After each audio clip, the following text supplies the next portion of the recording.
નમસ્કાર, હું છું પ્રિયા અને તમે જોઈ રહ્યા છો જનતા કી જાણકારી ન્યૂઝ।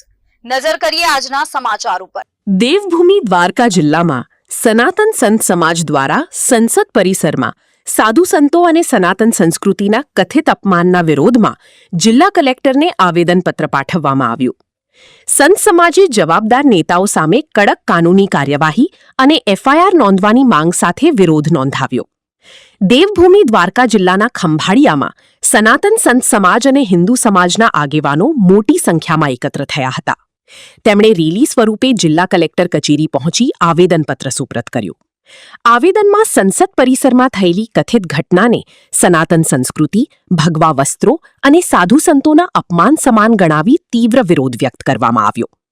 આવેદનપત્રમાં સાંસદ પપ્પુ યાદવ, કોંગ્રેસ અધ્યક્ષ મલ્લિકાર્જુન ખડગે, સાંસદ રાહુલ ગાંધી, સાંસદ અવધીશ પ્રસાદ અને સમાજવાદી પાર્ટીના અધ્યક્ષ અખિલેશ યાદવ સામે કડક કાનૂની કાર્યવાહી કરવાની માંગ કરવામાં આવી છે। સાથે જ ધાર્મિક લાગણીઓ દુભાઈ હોવાનો આક્ષેપ કરી સંબંધિત લોકો સામે એફઆઈઆર નોંધવાની માંગ પણ ઉઠાવવામાં આવી।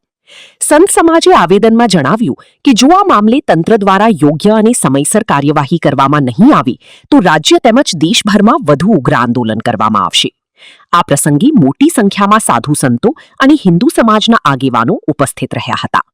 બાઇટ કેપી સ્વામી, સ્વામિનારાયણ મંદિર। साधु कृष्ण प्रकाश दास, स्वामीनारायण आश्रम, द्वारिका।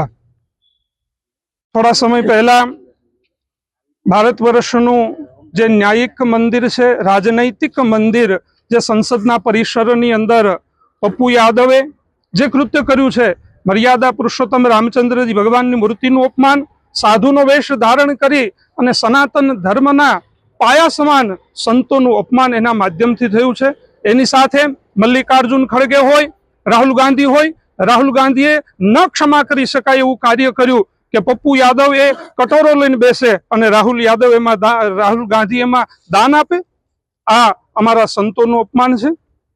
સૌ સનાતનીઓના આસ્થાનું કેન્દ્ર રામચંદ્રજી ભગવાન એમનું જ્યારે અપમાન કરવામાં આવ્યું છે ત્યારે આજે દેવભૂમિ દ્વારકા ક્ષેત્રના તમામ જે સંતો છે, વિશ્વ હિન્દુ પરિષદ છે, બજરંગ દળ છે, એના કાર્યકર્તાઓએ અહીં કલેક્ટર સાહેબને આવેદનપત્ર આપ્યું છે અને પપ્પુ યાદવ એને નિષ્કાસિત કરવા જોઈએ, એનું રાજીનામું લઈ અને એને સંસદથી બહિષ્કૃત કરવી એવી અમારી સૌની માંગણી છે। જય જય શ્રી રામ।